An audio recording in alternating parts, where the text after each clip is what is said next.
భారత క్రికెట్ చరిత్రలో మహేంద్ర సింగ్ ధోనికి ఉన్న క్రేజీ వేరు. కెప్టెన్ కూల్గా జట్టుపై తమదైన ముద్ర వేశాడు. కెరీర్ ఆరంభంలోనే శ్రీలంకపై విధ్వంసకరమైన ఇన్నింగ్స్తో అందరి దృష్టిని తన వైపు తిప్పుకున్నాడు. అయితే న్యూజిలాండ్తో జరిగిన మ్యాచ్లో 384 పరుగుల లక్ష్యాన్ని ఛేదించే క్రమంలో మహేంద్ర సింగ్ ధోని 99 బంతుల్లో 152 పరుగులు చేసి నాట్అవుట్గా నిలిచాడంటూ సోషల్ మీడియాలో ఒక వీడియోను షేర్ చేస్తున్నారు. ఎంఎస్ ధోని తనదైన శైలిలో బౌండరీలు బాదుతున్న విజువల్స్ ఈ వీడియోలో కనిపిస్తున్నాయి. బోరింగ్గా ఉందా? అయితే ఈ వీడియో చూడండి అనే క్యాప్షన్ ఇచ్చి మరీ ఈ వీడియోను షేర్ చేస్తున్నారు. అయితే ఈ వీడియో గురించి నిజానిజాలు తెలుసుకునేందుకు ప్రయత్నించగా ఆసక్తికరమైన వివరాలు తెలిసాయి.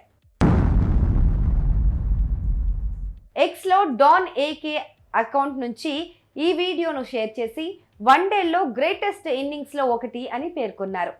న్యూజిలాండ్ గడ్డపైన ప్రేమ్ న్యూజిలాండ్ జట్టు నిర్దేశించిన 384 పరుగుల లక్ష్య ఛేదనలో భాగంగా ఎంఎస్ ధోని ఈ గొప్ప ఇన్నింగ్స్ ని ఆడాడని రాశారు. అయితే రోహన్ అనే పేరుతో ఉన్న ఎక్స్ అకౌంట్ నుంచి కూడా ఇదే వీడియోను షేర్ చేశారు. ఎంఎస్ ధోని గొప్ప ఇన్నింగ్స్ అంటూ సోషల్ మీడియాలో షేర్ చేస్తున్న ఈ వీడియోకు సంబంధించిన నిజాలను తెలుసుకునేందుకు సజెక్ టీమ్ ఈ వీడియో నుంచి కొన్ని కీ ఫ్రేమ్స్ ని తీసుకొని గూగుల్ లెన్స్ సాయంతో రివర్స్ ఇమేజ్ సెర్చ్ చేశాం. అప్పుడు మాకు ఏడాది కిందటే ఇదే క్లెయిమ్తో పోస్ట్ చేసిన మరికొన్ని లింకులు కనిపించాయి. వీటితో పాటు ఎంఎస్ ధోని న్యూజిలాండ్పై 44 బంతుల్లో 56 పరుగులు చేశాడంటూ పోస్ట్ చేసిన ఒక లింక్ కూడా లభించింది.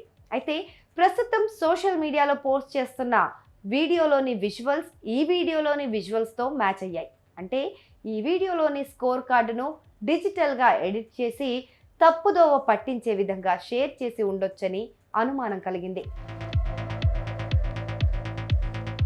ఈ క్రమంలోనే ఎంఎస్ ధోని కెరీర్ గణాంకాల గురించి ఇంటర్నెట్లో సెర్చ్ చేశాం.